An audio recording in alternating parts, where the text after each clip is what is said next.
बीमार तो हम सब पड़ते ही हैं, परंतु इसकी वजह इम्यून सिस्टम है। अगर हमारे शरीर का इम्यून सिस्टम कमज़ोर हो जाए तो जाहिर सी बात है हम बीमार पड़ ही जाएंगे। सोचने वाली बात है कि इम्यून सिस्टम इतना कमज़ोर हुआ कैसे। मौसम में परिवर्तन की वजह से हमारा शरीर कमज़ोर तो पड़ ही जाता है, परंतु एक दूसरा कारण बाहरी आक्रमण भी है।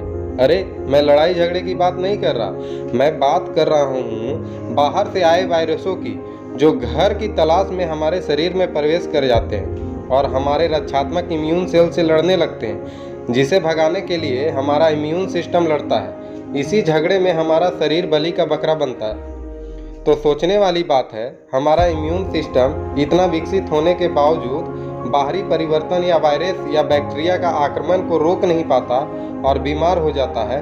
तो सोचिए बच्चों पर इसका क्या असर होता होगा, जबकि उनका इम्यून सिस्टम पूरी तरह से विकसित भी नहीं हुआ होता।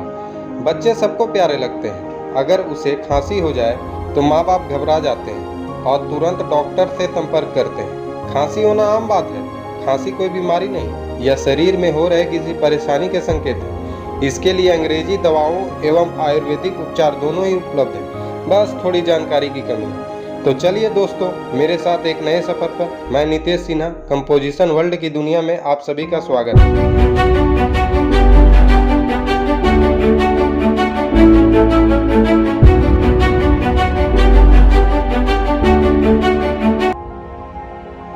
बच्चे को जुकाम, सर्दी, खांसी होना एक नॉर्मल सी बात है, परंतु खांसी आने वाले रोगों का एक संकेत चिन्ह की भांति काम करता है। बोले तो यह शरीर द्वारा की गई प्रतिक्रिया है।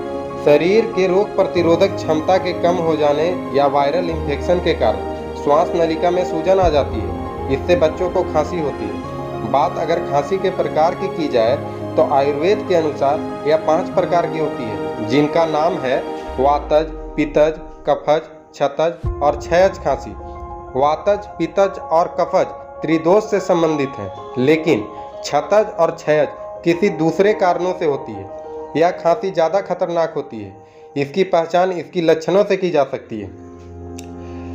वातज खांसी में कफ बेहद कम निकल पाता है या बिल्कुल नहीं निकलता।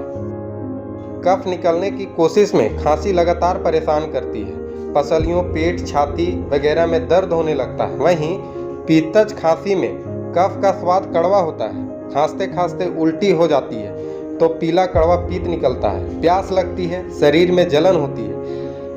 कफज खांसी में कफ ढीला होकर आसानी से निकलता है, कफ का स्वाद मीठा और मुंह का स्वाद फीका हो जाता है, भोजन के प्रति अरुचि हो जाती है, आलस्य का भाव छाया रहता है। छतज खांसी अलग कारणों से पैदा होती है। यह भारी बोझ उठाने, शरीर द्वारा अधिक ताकत लगाने, ज़्यादा क्रोध करने आदि कारणों से होती है। क्षयज खांसी ज़्यादा खतरनाक होती है, यह संक्रामक होती है। इसमें शरीर को नुकसान होने लगता है। यह टीबी रोग का शुरुआती संकेत है। इसमें बुखार और दर्द होने लगता है, शारीरिक कमजोरी बढ़ जाती है। इसके इलाज में देरी ठीक नहीं होता है। बात आयुर्वेदिक उपाय की जाए तो आयुर्वेदिक रूप में कुछ घरेलू नुस्खे ही काम आ जाते हैं। जैसे अंगूर के सेवन से बच्चों की खांसी का उपचार किया जा सकता है। अंगूर प्राकृतिक रूप से कफ को बाहर निकालने वाला फल है। ये फेफड़ों से कफ निकाल देती है। इसके रस में शहद मिलाएं। इस रस को बच्चों को सोने से पहले थोड़ा सा पिलाएं। इसके अलावा शहद और नींबू से बच्चों की खांसी का इलाज किया जा सकता है। शहद बच्चों की सर्दी का देसी इलाज है। इसमें बहुत सारे गुण होते हैं। 1 चम्मच नींबू के रस में 2 से 3 चम्मच शहद मिलाएं।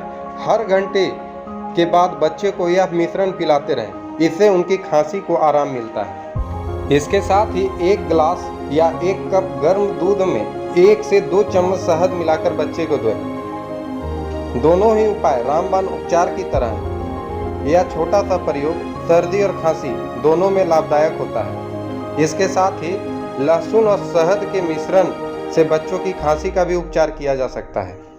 छोटे बच्चों की सर्दी होने पर 1 लहसुन की छोटी कली को बारीक से पीस लें। इनमें हल्का सा शहद मिलाकर बच्चे को चटवाएं। यह दिन में 2-3 बार करें। यह प्रयोग सुबह उठने के बाद, दोपहर तथा रात को सोने से पहले करें।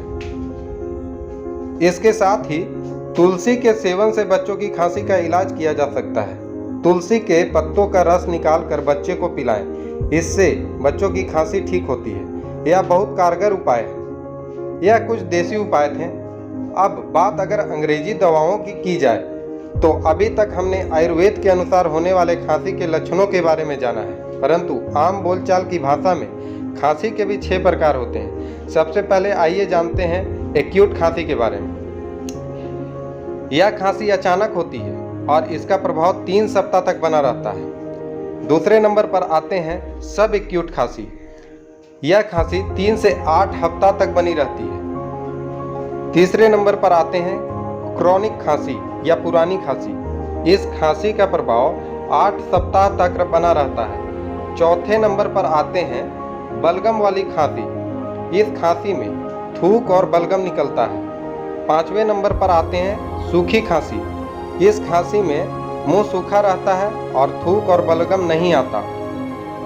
छठे नंबर पर आते हैं रात को होने वाली खांसी। इस प्रकार की खांसी केवल रात के समय में होते हैं। ज़्यादातर खांसी वायरस के कारण होती है और इलाज के बिना ही ठीक हो जाती है, परंतु कुछ खांसी बड़ा गंभीर होते हैं जिनके लिए डॉक्टरी परामर्श आवश्यक है।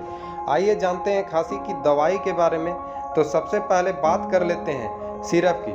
सबसे पहले आते हैं ग्रिलिंटस CD, उसके बाद Tusq X plus, Selbit LX, Selbit plus, Tusq DC, Grilinctus आदि कुछ दवाएं हैं। बात अगर इन दवाओं से मिले कंपोनेंट की बात की जाए तो इनमें मुख्य रूप से अमोनियम क्लोराइड, क्लोरोफेनिरामाइन, डेक्स्ट्रस, अमेथ्रोफान एवं गुआफेंसिन मिला रहता है। फिर भी डॉक्टर की राय लेना स्वास्थ्य के लिए लाभदायक सिद्ध होता है, क्योंकि इनके साइड इफ़ेक्ट गंभीर समस्या पैदा कर सकती है।